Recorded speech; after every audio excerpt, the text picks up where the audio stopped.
Salmo 91, uma das passagens mais conhecidas da Bíblia. Verso 1 ao verso 3. Todos acharam? A minha tradução aqui, ela diz assim: aquele que habita no esconderijo do Altíssimo e descansa à sombra do Onipotente, diz ao Senhor: Tu és o meu refúgio e a minha fortaleza, e o meu Deus em quem eu confio.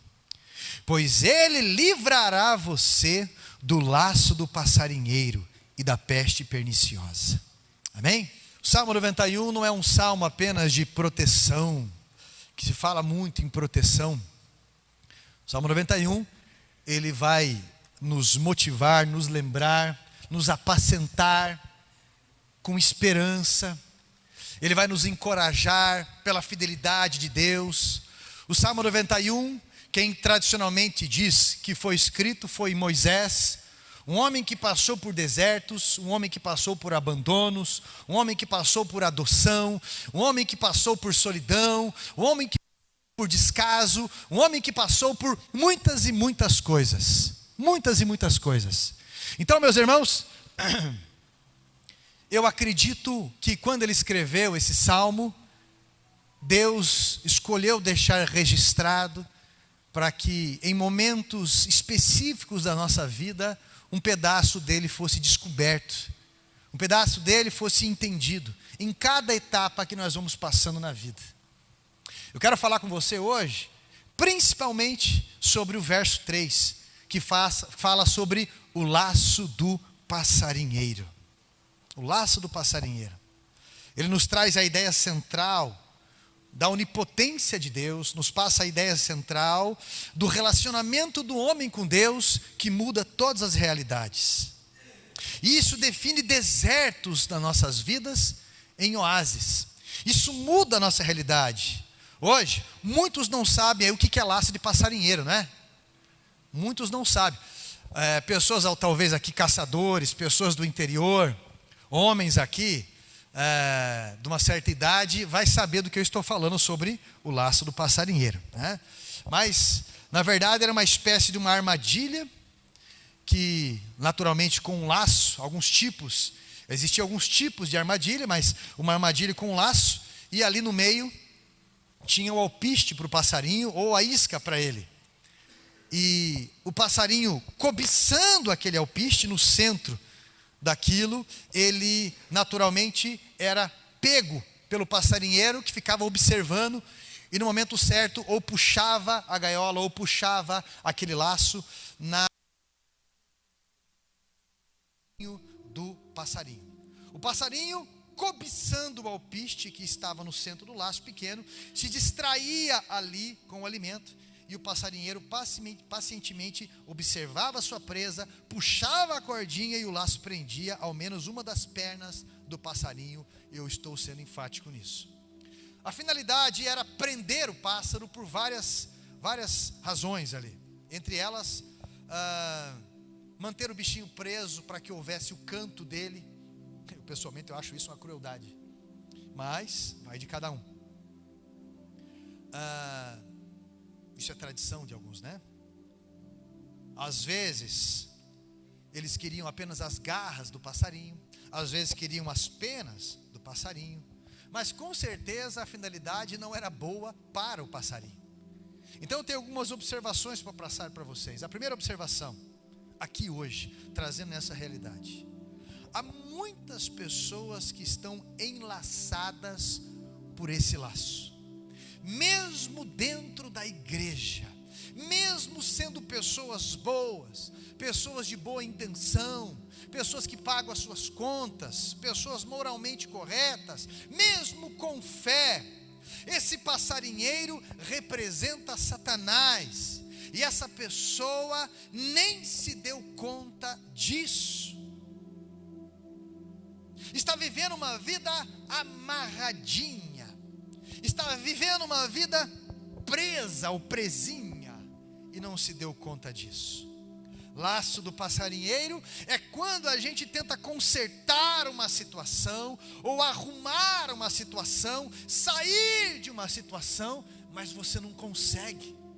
Você se debate, você usa toda a tua força, você usa todos os teus contatos, o teu dinheiro, a tua saúde, você usa as tuas razões, você usa a tua energia, enfim, tudo que você pode fazer, você faz. Você se desespera, você se debate, e quanto mais tenta arrumar, quanto mais você tenta desembaraçar a situação, pior fica. É como se fosse uma areia movediça. Por mais esforço que a gente tente, mais afunda. E é impressionante como há pessoas vivendo realidades muito bem amarradas por tanto tempo. É humanamente impossível sair de algumas situações. Às vezes, você se deixou se envolver por alguma mágoa. Eu não vou nem pedir para levantar a mão aqui quem já se magoou, porque é bastante gente, se não todos. Mas eu poderia perguntar, quem aqui já magoou alguém? A gente não sabe medir a noção disso, a intensidade dessas coisas. Mas às vezes o fato de você magoar alguém que você ama, dói mais do que você ser magoado. Porque se você pudesse trocar de lado às vezes com alguém, você trocaria. Por decepcionar alguém, por magoar alguém.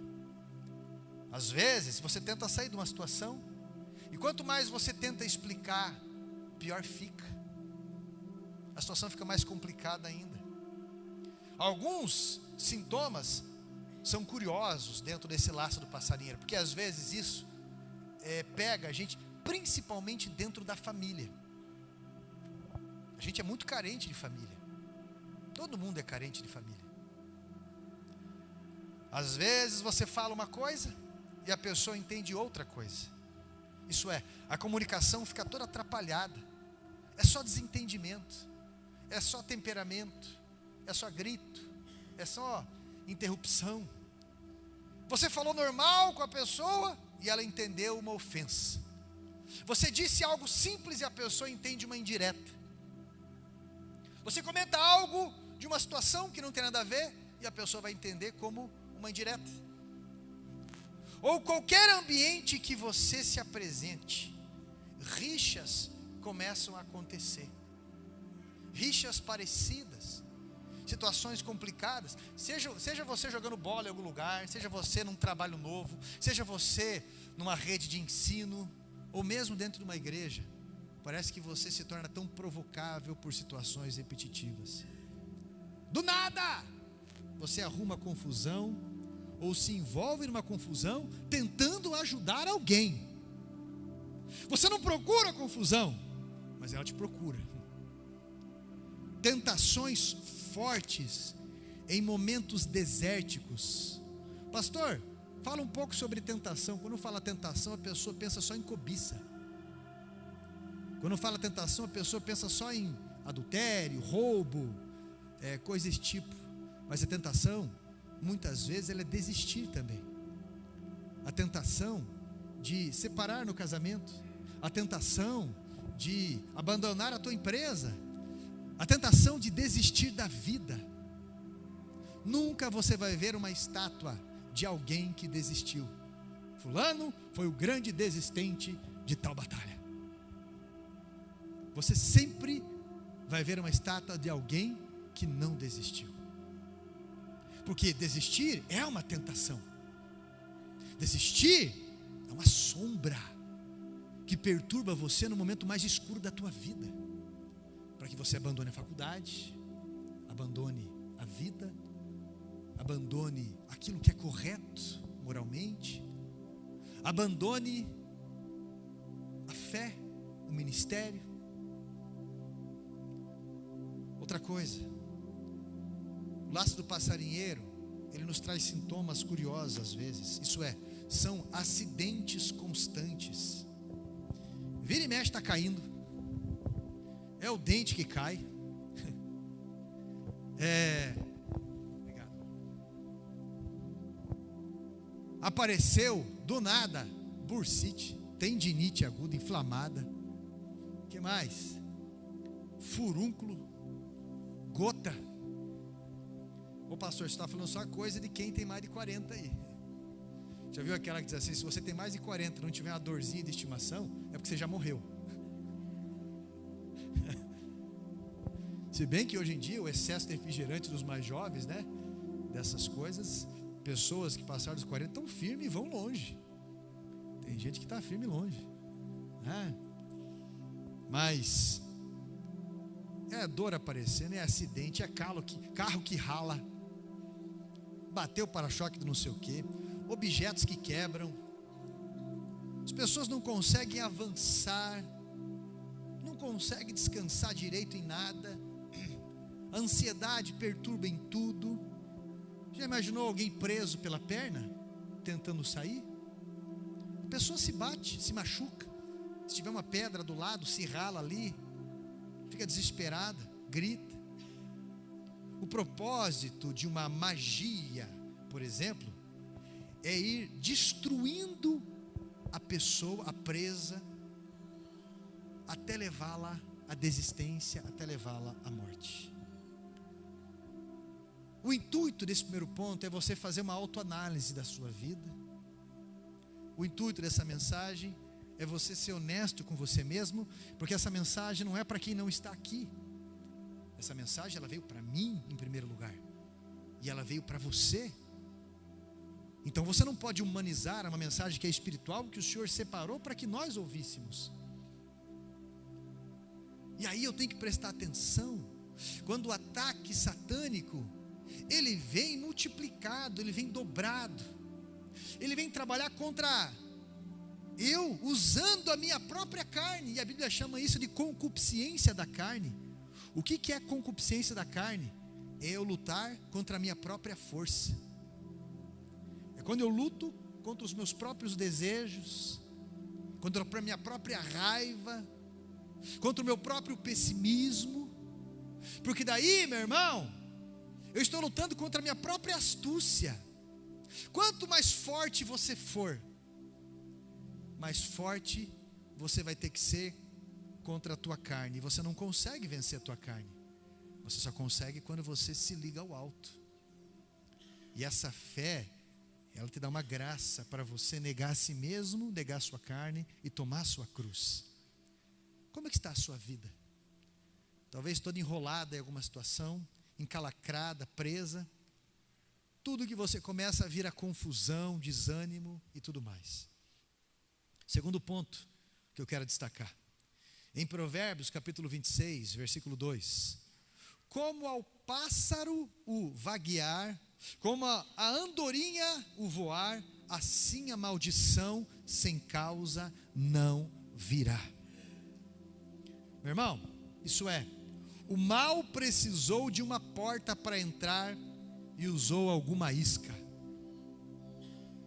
O mal precisou de algum acesso e usou alguma isca. E eu já vi tanto crente santarrão de igreja que fala com o nariz empinado: pago as minhas contas em dia, sou um dizimista fiel, não falo palavrão, eu sou marido ou esposa de um marido só, eu honro, eu sou isso, nunca vou me vestir de uma forma indecente, e blá blá blá, blá blá blá, blá blá. Na verdade, essa pessoa não tem misericórdia como deveria, não consegue ter comunhão como deveria, sempre culpa os outros porque é covarde na comunhão, e aí pensa que não tem brecha, sendo que Provérbios 16, versículo 18 diz que o princípio da queda é a arrogância, e o princípio da ruína é a altivez de espírito, a soberba. Às vezes a isca, ela veio por uma alternativa recreativa. Alguém apresentou algo para você, depois do desleixo de um pai, de uma mãe, com 13 anos, 12, 14, você começou a fumar cigarro mentolado, começou a fumar alguma coisa, começou num golinho e você viu que era ruim, porque você vai tomar uísque, é ruim. Depois que você é adulto e acostumou com aquilo, já não é bem assim. Mas quem que vai gostar de tomar álcool? algo que queima você aqui. Quem que vai gostar de puxar fumaça e vai falar que gostoso? Não. Isso é um movimento, isso é um convencimento, isso é um embalo. A pessoa tosse, é ruim, mas depois fica bom, como diz. E aí você vai ter que lutar contra a tua própria carne. Ei, Deus está falando comigo e com você, não é com outra pessoa, não é? E aí essa isca, todos nós já mordemos, as brechas, todos nós já demos. Você já errou em palavras, você já errou, eu e você já erramos em muitas coisas. Ah, pastor, mas eu nunca matei alguém. Pois é, Jesus trouxe uma tradução para nós ali dos mandamentos, quando ele diz assim: foi-vos dito, não matarás, eu porém vos digo, que aquele que se encolerizar contra o seu próximo, já cometeu homicídio no seu coração. Aquele que odiar alguém, aquele que ficou com raiva de alguém, você matou até teu pai às vezes. Eu então, nem se fale. Foi-vos dito, não adulterarás, eu porém vos digo, aquele que olhar para alguém e cobiçar no seu coração, ou desejar, ou olhar com má intenção, já cometeu adultério no seu coração. E aí você vai ver uma série de explicações de Jesus, que vai nos ensinar sobre humildade. Humildade. E você vai ver ele falando, na mesma medida em que você medir, você vai ser medido, não é? Jesus trouxe uma parábola em seguida, e ele pega e fala sobre os 3 tipos de perdido. Mas o terceiro tipo de perdido, que é o filho pródigo, me chamou a atenção, porque Jesus, ele não está falando para os perdidos principalmente, ele está falando para esses tipos de pessoas, esses religiosos, essas pessoas que são inerráveis, essas pessoas que pensam, eu graças a Deus, eu estou bem. Jesus chama os fariseus ali, indiretamente fala sobre o irmão mais velho, que deveria influenciar e cuidar do irmão mais novo, mas que se achava injustiçado, que não tinha paciência, e uma série de coisas ali. E você vai ver as lições de Jesus para esses religiosos, e eles acham que não dão brecha. Talvez você não se prendeu nada. Graças a Deus, pastor, eu nunca coloquei uma gota de álcool na minha boca. Esses pulmões nunca cheiraram, nunca entrou fumaça, a não ser de churrasco ou de solda. Solda é 50 vezes pior, né? 52 vezes pior. Mas graças a Deus, uma vez ouvi um homem falando, eu e minha esposa, nunca entramos em nenhum desacordo. Em 60 anos de casado, sempre fomos cordiais um com os outros. Olha, meu irmão, eu não vou dizer que o rapaz está mentindo, o senhor está mentindo. Não posso dizer, nem levantar falso testemunho. Só vou dizer para você que é difícil. É difícil. É muito difícil. Porque casamento, relacionamento, para que ele exista, para que algo de bom exista, você tem que negar a si mesmo. Você vai ter que ser humilde. Você vai ter que aprender a caminhar junto. Porque casamento tem um princípio. Ele é um consolo. E se ele não tiver esse princípio de consolo, ele vai ter o contrário, ele vai ser uma perturbação. Quando você vê José lá no Egito, ele vai casar com Azafenate. Como é que é o nome dela mesmo? Azafenate? É isso aí, né? A egípcia. Uma cultura dos hebreus, uma cultura egípcia. Os dois vão casar. Duas culturas diferentes, temperamentos diferentes, comportamentos diferentes. Eles vão casar. Pastor, como que você sabe que aquele casamento foi um consolo? Pelos 2 filhos que eles tiveram. O primeiro foi Manassés, que significa Deus curou as minhas memórias. E o segundo filho, Efraim, Deus me prosperou na terra da adversidade. O casamento é um consolo. E aí você pensa, eu nunca dei brecha. Todos nós já falhamos, todos nós já erramos, todos nós não somos merecedores do céu. Antigamente, pela ignorância, e até hoje tem algumas denominações ou igrejas assim, eles colocam uma mesa na frente do altar, gigantesca, de 1 metro e pouco de largura e todo o comprimento, para que as pessoas não se cheguem, porque altar é santo dos santos, e o microfone tem até eco. E aí, para você subir no altar, você tem que estar assim, assim, assim, assado, em todos os sentidos. Lógico que no altar é um lugar de respeito, é lógico que no altar é um lugar sim de santidade, de conclusão de vida.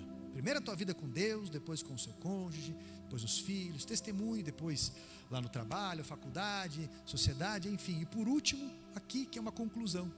Mas, quando o Senhor está falando em altar, Ele está falando do nosso coração. E aqui é quando a Bíblia fala coração. Aqui é o altar. Jesus disse: com os seus lábios vocês me louvam, mas o coração de vocês está longe de mim, boa parte do tempo. E aí nós temos que tomar cuidado, porque é muito fácil eu me convencer que eu sou mal alimentado, e aí eu começar a buscar alpistes sem vigiar com laços. É depois de 40 dias de deserto, no momento que você está mais vulnerável na tua carne, Satanás vai aparecer sentado num toco, com a camisa do PT. Brincadeira, povo, brincadeira, senão já vou mandar isso aqui para o STF. Ele vai olhar para Jesus e ele vai falar o quê? Você não é filho de Deus? Transforma essas pedras em pães. O que Jesus vai falar para ele? Ele vai citar um versículo, né? Nem só de pão viverá, mas de toda a palavra. Isso é, você tem necessidade de comida? Tem. Eu e você temos necessidade de relacionamento? Temos. Eu e você temos necessidade de uma série de coisas na vida? Dinheiro, por exemplo? Temos. Mas quando ele fala sobre a palavra de Deus, ele está falando que a nossa missão, ela é maior do que qualquer coisa, e que Deus não vai nos deixar largados. Deus não vai nos deixar de lado. Jesus, ele recita esse versículo reeducando o que Satanás está falando, e ali ele coloca 3 tipos de tentação, e no último Jesus olha para ele e fala: vai-te, Satanás, sai daqui, porque somente ao teu Deus prestarás culto, adorarás. Não é a São Carlos, não é a Sangleice, não é a, somente ao teu Deus prestarás culto, e somente a Ele se dobrarás e adorarás. Às vezes a isca, ela vem com a desculpa de uma mágoa, porque quando você está magoado, você fica dominado por um sentimento de vingança. Quando você está magoado, você fica dominado por um sentimento de desprezo. Já viu falar da palavra ressentimento? Ressentimento é um sentimento que volta, principalmente um sentimento ruim. A pessoa viveu algo ruim há 10 anos, e aí ela traz o ressentimento para onde? Para dentro do casamento, porque o pai dela, porque o pai dele fez algo lá atrás. 10 anos depois, quando rolou algo, a imagem, vem um ressentimento. Então vem um comportamento agressivo, um comportamento raivoso, um comportamento de desprezo, ou seja o que for. Talvez a cobiça, ou talvez a maldição, a brecha que foi aberta, ela veio para uma crise conjugal. Talvez a cobiça foi tamanha, baseada na sua infância, cheia de dificuldade, que você se aproveitou das finanças de alguém, e hoje você tem dificuldade de mexer em dinheiro alheio, ou em bens alheio. Você é muito inteligente, mas daqui a pouco, você pegou algum ponto, que é facinho você desviar ali, e por um tempo ninguém vai perceber aquilo. E isso é um vício de vida, não é? Um vício de vida. Quantas e quantas mulheres já falaram, homens e mulher, pastor, não contrate tal diarista ou tal diarista, porque vai na tua casa e é meio cleptomaníaca. Como assim? Pega alguma coisinha, impulsivo e tudo mais. Talvez você não se percebeu ouvindo, né? Não se percebeu ouvido ou ouvida por alguém. E por essa extrema necessidade de você ser ouvido ou ouvida, você expõe as intimidades da tua família para pessoas que não vão ajudar e ainda vão sair falando. Talvez por necessidade de contato com aquilo que é espiritual, você pode ter se envolvido com falsas doutrinas, com promiscuidade. Talvez foi por uma doença. Mas pastor, eu estou na igreja hoje e tal. Meu irmão, nessa gaiola, uma reclamação é um canto para Satanás. Talvez a isca vem porque você se auto-intoxica de reclamação todo dia, a todo tempo. Não é fé, é o contrário disso, é um pessimismo. Bem, se você confessou, e se você confessar sem erros a Deus, e lhe pedir que mude as suas atitudes, que lhe ajude, isso ele vai fazer. Hebreus capítulo 8, versículo 2, a parte B diz que Deus te perdoa e joga os seus pecados no mar do esquecimento. Como uma empresa é lançada no arquivo morto. Deus, ele é incrível nisso. É muito limitado para nossa mente entender que Deus, ele literalmente não considera mais aquele erro. Se confessarmos o nosso pecado, se deixarmos o nosso pecado, podemos buscar misericórdia dele, e os resultados irão mudar na nossa vida. Porém, Satanás, ele tem um arquivo vivo. Sabe qual é o seu passado? Sabe o seu ponto fraco? Ele sabe onde é o espinho na sua carne, a parte mais frágil da sua vida. Por isso nós devemos sempre nos policiar nisso, porque isso é o alpiste. O Evangelho de João capítulo 8, versículo 32 diz: e conhecereis a verdade e ela vos... Jesus, ele já abriu essa gaiola, e ele veio mostrar o caminho da liberdade para mim e para você. Esses dias eu estava conversando com um casal. Hoje eles não estão no culto aqui, mas eles me deram liberdade para falar. E eles relataram que há uns 16 anos atrás eles eram traficantes. Eles eram cativos de uma vida terrível, morte em vida, até que a escritura se cumpriu na vida deles, e eles tiveram o laço do pé desatado, e eles, meu irmão, tiveram a glória da segunda vida.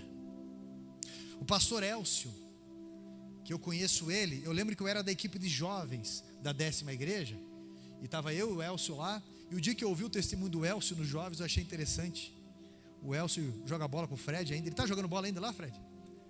O apelido dele de Rino, né? Rinoceronte, que ele vem igual. Ele é entroncadão.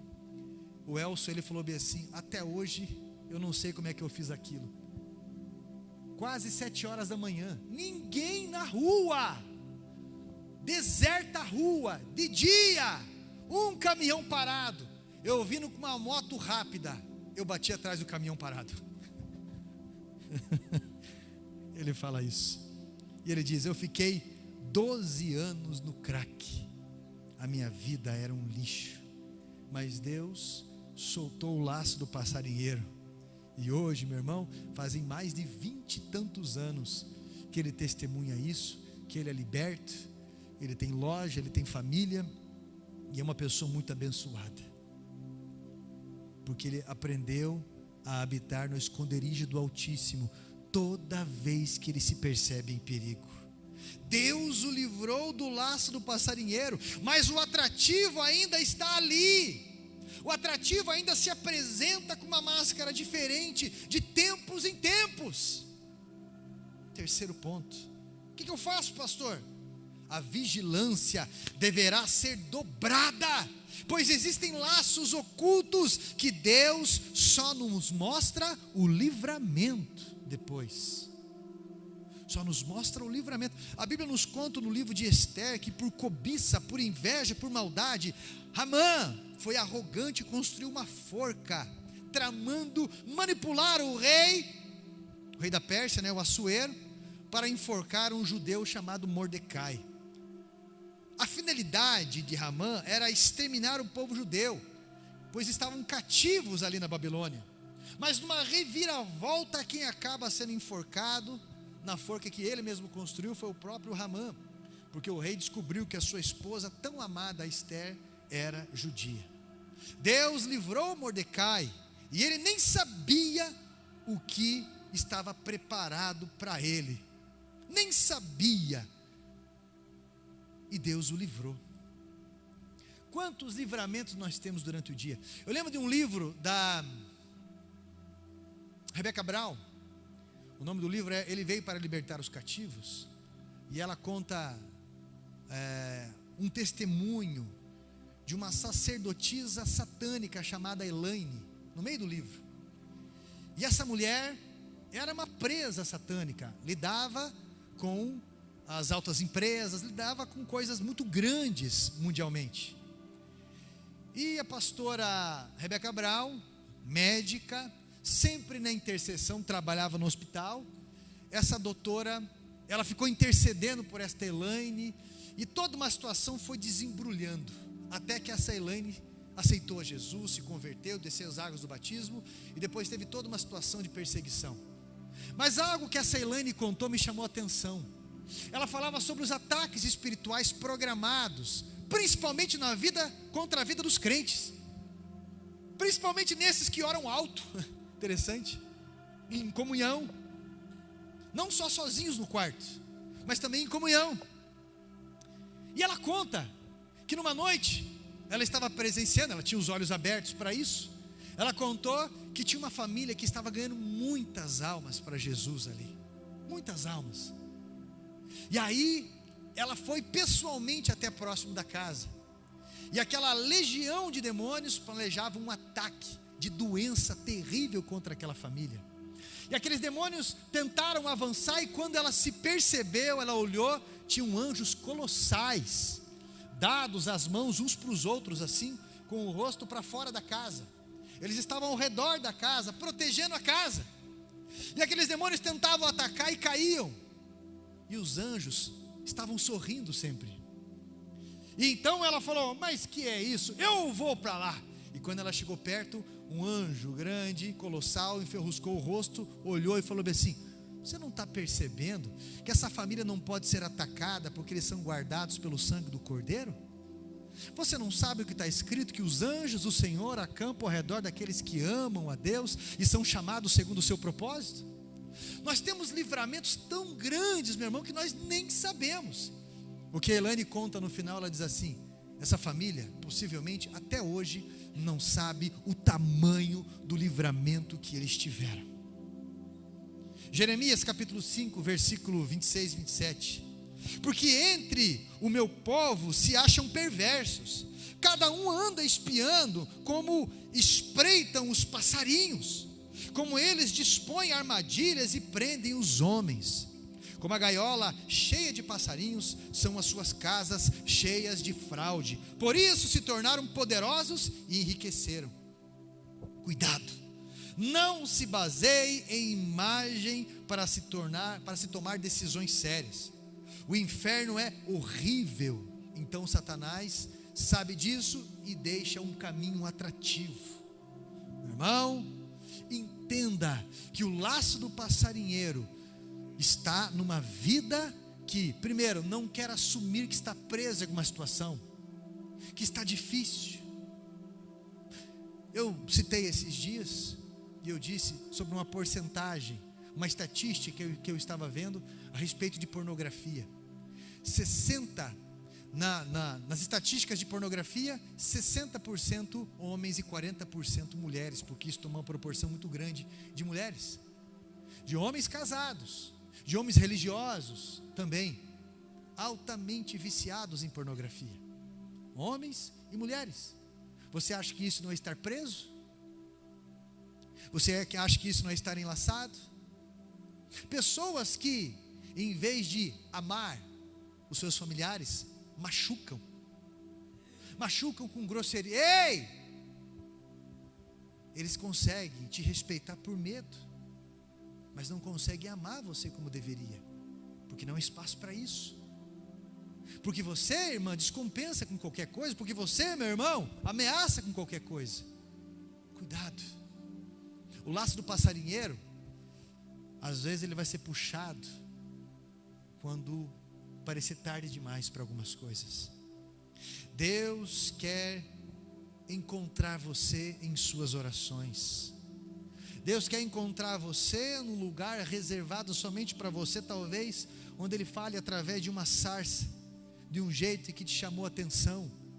O jeito que chamou a atenção do Elcio foi naquele acidente, que ele recebeu uma nova vida.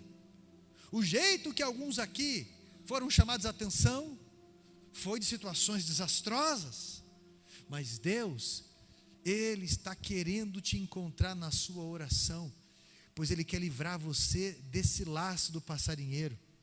Você não deveria ter saído da sua posição, você não deveria ter lançado fora o que Deus colocou na tua vida, você não deveria procrastinar aquilo que Ele está chamando você, você não deveria dar lado, achando que você consegue administrar um tempo, sendo que Ele chamou você. E se você precisar de alguma coisa, é só você pedir para Ele e permanecer na posição que Ele vai colocar na tua vida, que Ele vai resolver na tua vida, que Ele vai prover na tua vida.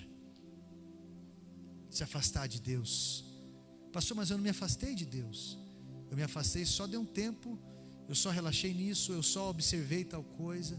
Se afastar do que Ele chamou é se afastar dEle também. Então, meu irmão, hoje é noite de se esconder no esconderijo do Altíssimo, na sombra do Onipotente, e descansar, porque Ele já deu a vitória para a tua vida. Só algumas pessoas falaram amém.